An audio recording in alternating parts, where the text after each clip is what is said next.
What's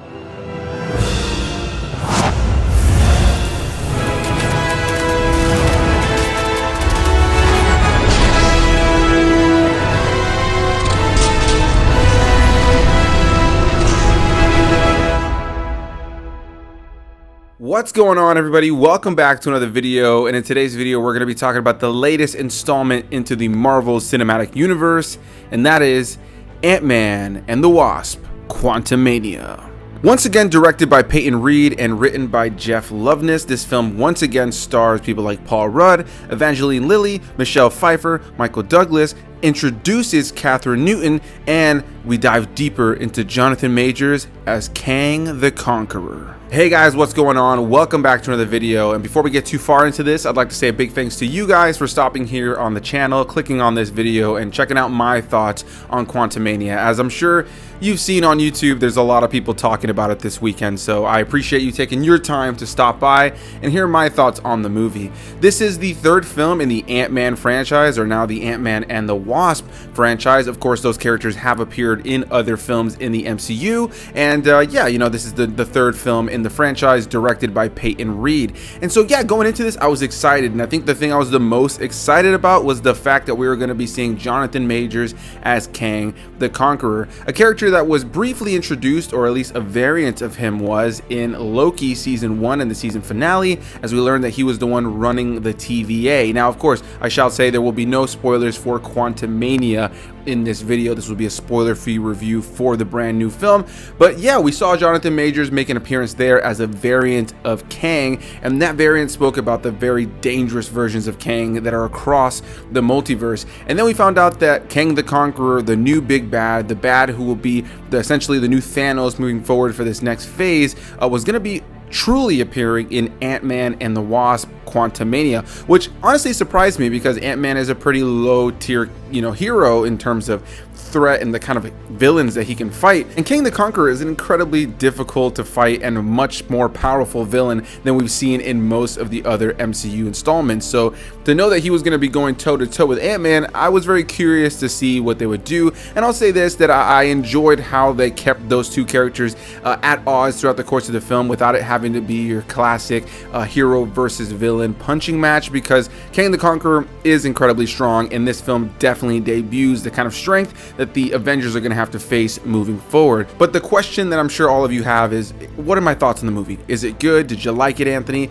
And I'll go ahead and say that I was pretty worried going into this movie because I saw some of the early reviews coming out. I saw that the Rotten Tomatoes score that came out was like a 50 something. I saw that on Letterboxd it had like a 2 point something. And so going into this, I was a little concerned. I was thinking, no, I don't want to feel this way about the movie. I hope it's good. But I went in with an open mind, and I'm happy to say I just got home and I had a good time. I found it to be an enjoyable time. It's not top tier MCU when it comes to the script and the story, as we will get into in just a little bit, but as far as just a fun time at the movies, eating some popcorn, drinking some soda, and watching a big blockbuster film, I enjoyed myself. I found the humor to be enjoyable throughout, outside of a couple of moments. I found that the visuals were a lot of fun to look at, very big over-the-top visuals, very CGI heavy film. Outside of a couple of moments of very noticeable green screen, for the most part, I found it to be a fun visual film. I thought that the action was a lot of fun to watch as well. And overall, as far as the spectacle of this film, I think that that's where this film really shined. When it comes to the cast, I think the standout without a doubt is Jonathan Majors playing Kang. I think he steals pretty much every scene that he's in. I really enjoyed his performance over the course of the film, and I'm really excited to see him dive deeper into the character of Kang moving forward into the future MCU installments. As we know, we will be getting Avengers: The Kang Dynasty, which I'm super excited to see when that time comes. We definitely still have some time until then, but yeah, I'm really excited to see when that ends up coming out and how that movie turns out, and to see what we do with Jonathan Majors between this film and that film. And so yeah, outside of him, I thought the rest of the cast was really solid. Paul Rudd is a charming good time once again, as usual. I think that Michelle Pfeiffer was given a lot more to do in this film. I think that her character definitely expanded the world of the quantum realm, as we spend most of our time in this movie in the quantum realm. And while I found the performances to be solid, I think my biggest issues with this film definitely lie with the story and the script. So as I mentioned before, I won't be touching on spoilers, but I do want to talk about what this movie's all about. If you've seen the trailers, that's essentially what I'm going to be talking about. And if you see in the trailer, you see that Cassie has been building something, Cassie being Scott's daughter, Aunt May Ant-Man's daughter, who's all grown up now and now played by Katherine Newton, which was a recast of the actress we saw her as in Endgame, which for me was a bit of a turnoff initially when I first heard this was going to happen.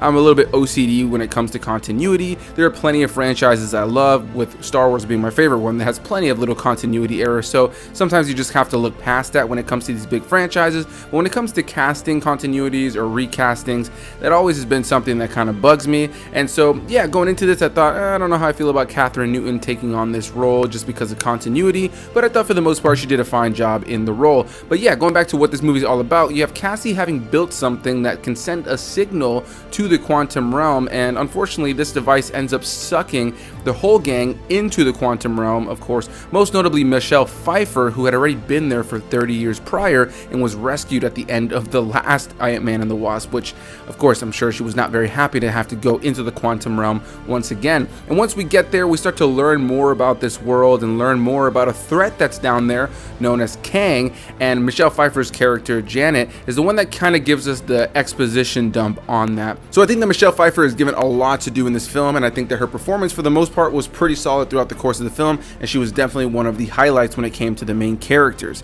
However, beyond that premise and them going down there and Kang being a threat, I found that a lot of the other characters, most notably Hank Pym and Evangeline Lilly's the Wasp, didn't have an abundance to do over the course of the film. The movie is titled Ant-Man and the Wasp, and it felt like it was more of an Ant-Man film than it was an Ant-Man and the Wasp film. The Wasp is present. There's definitely some fun action with the Ant-Man and the Wasp. There's some great moments between the two of them, some great romantic moments, but beyond that, I found that a lot of the characters weren't giving a whole big abundance to do across the script outside of a couple notable moments where they had real big moments to shine. And I think that that just kind of left the script and the story at times feeling a little bit rushed and a little bit big for what it needed to be.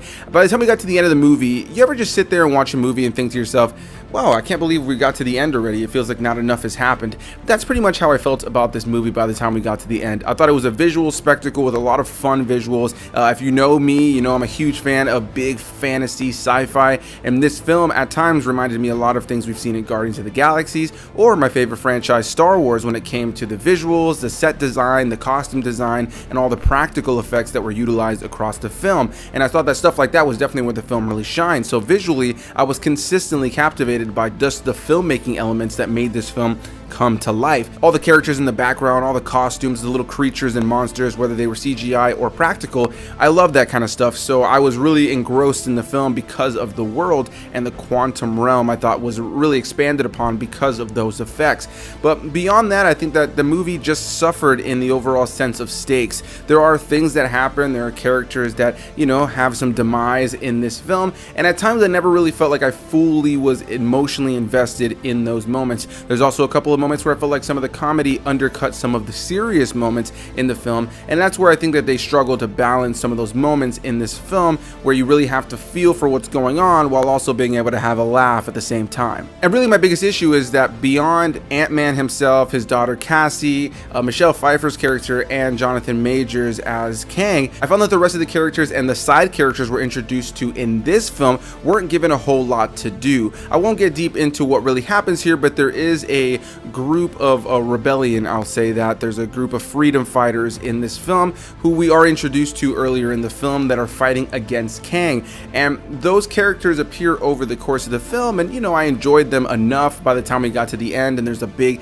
action spectacle. But by the time we got to the end, I also thought to myself that I didn't really feel super connected to those characters, and I enjoyed them for the screen time we had, but I just felt like the film itself and the script, it didn't really expand upon them all that much or spend that much time with them, so it kind of felt like they were just these random side characters that were just appearing randomly over the course of the film that I never really felt connected to. Most of the story was kind of a setup for what Kang is, where he's gonna go, what the threat is when it comes to Kang, and all of that was really kind of given to us via flashbacks and exposition versus the story that's we're kind of seeing unfold before our eyes. But despite feeling that way about the script, despite feeling that there were some holes in there, despite feeling that there were some things that could have been fleshed out and that some things were rushed, I overall found myself enjoying the film. I found it to be an enjoyable time at the theaters. I found that the action was a lot of fun, the performances were solid, the visuals were really fun to watch. And even though there are some elements about the story that do feel rushed and maybe a little bit undercooked or a setup for what's to come in the future,